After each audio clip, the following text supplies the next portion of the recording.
clay that's been recycled. It's out of the teal bucket. We're gonna flatten it out a little bit. So I already flattened this one.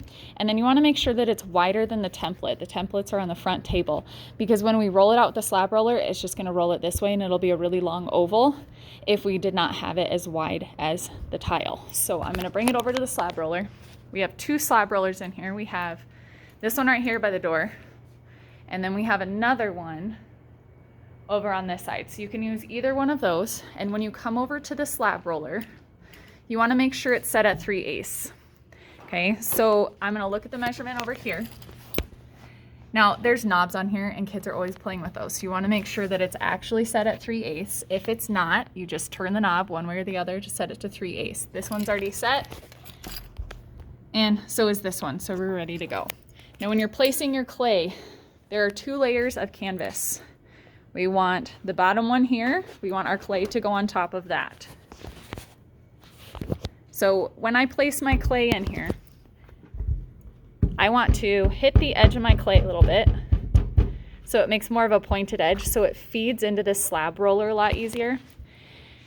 And then I'm going to place the canvas over the top so the clay can't stick to the bottom and the clay can't stick to the roller right here.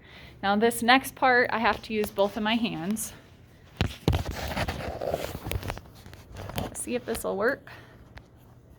Good enough. Okay, so when you first feed this through, you want to kind of pull the canvas a little bit, and then you just turn the wheel, and it pulls it through, and you have your slab that you're going to take back to your desk.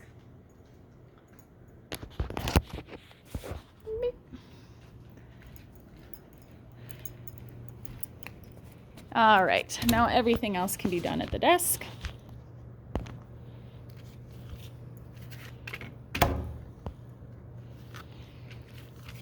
All right, so now my slab is large enough for this tile to fit on top. When you guys are cutting in class, I want you to use the pizza cutter. So what I'm gonna do is hold my tile down, keep my pizza cutter straight up and down, and I just go flush with those edges so I get a really nice even cut.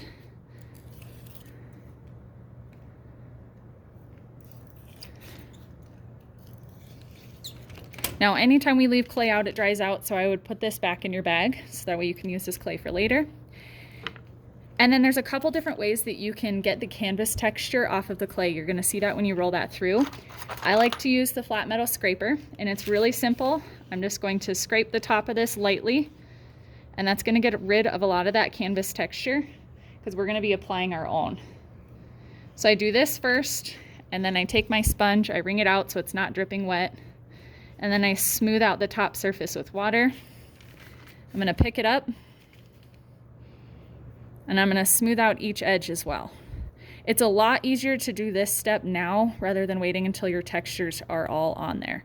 I'm gonna do the same thing to the back. Now what we're working on right now is craftsmanship, making sure that everything is nice and smooth and neat and there's no dents in it. And then I can take my sponge to it. So even though this is the back, I still wanna make it nice and smooth. All right, so I can set that back down. Now for the requirements for this texture tile, you're gonna have 4 spaces. And the easiest way to divide the 4 spaces is to take a ruler and just go corner to corner.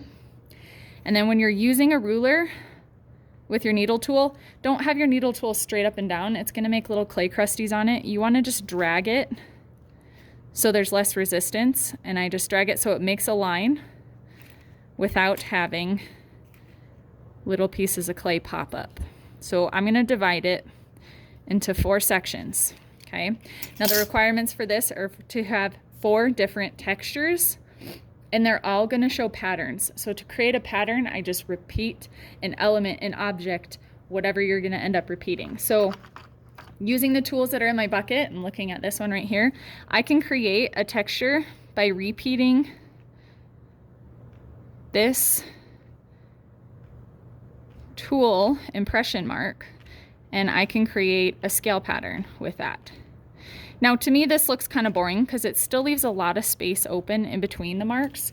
So I can take another tool with a similar mark, or even a tool like this, and I can press that in as well. Now stamping or pressing with your tools makes really, really nice clean lines and clean shapes. And so just adding that makes that a lot more interesting. If you have lines that are carved very, very Thin, you want to mix them up and have some thick lines so you get that variety. So that would be my one texture right here. Then I'm going to work on my second, third, and fourth.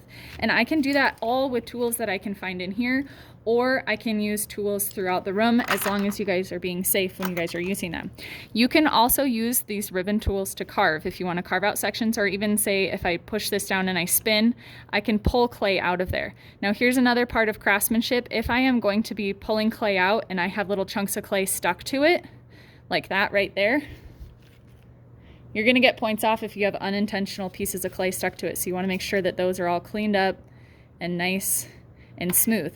The projects that you work on in class with me are going to have higher standards than the ones that you work on at home, because you're not going to have the same tools that you have at home, and you're not going to have me to be in person asking questions constantly. So be aware of that when you guys are working on these. So again, you need to have 4 different sections. If you want to divide it differently, you can. This is just the easiest way to do it. You're going to need to fill it with 4 different textures with 4 different patterns. Patterns just meaning you're repeating an element or repeating a texture. And then you need to clean up the sides and the back. When you're on the back, you need to write, after you smooth everything out, this would be your very last step, you need to write your name and class periods. So even if I just write, say, English for my name. Let's say I'm in period 2, and I need to know whether it's blue or silver. So 2 blue, so English 2 blue. So I know you can use your first name or your last name. That's fine.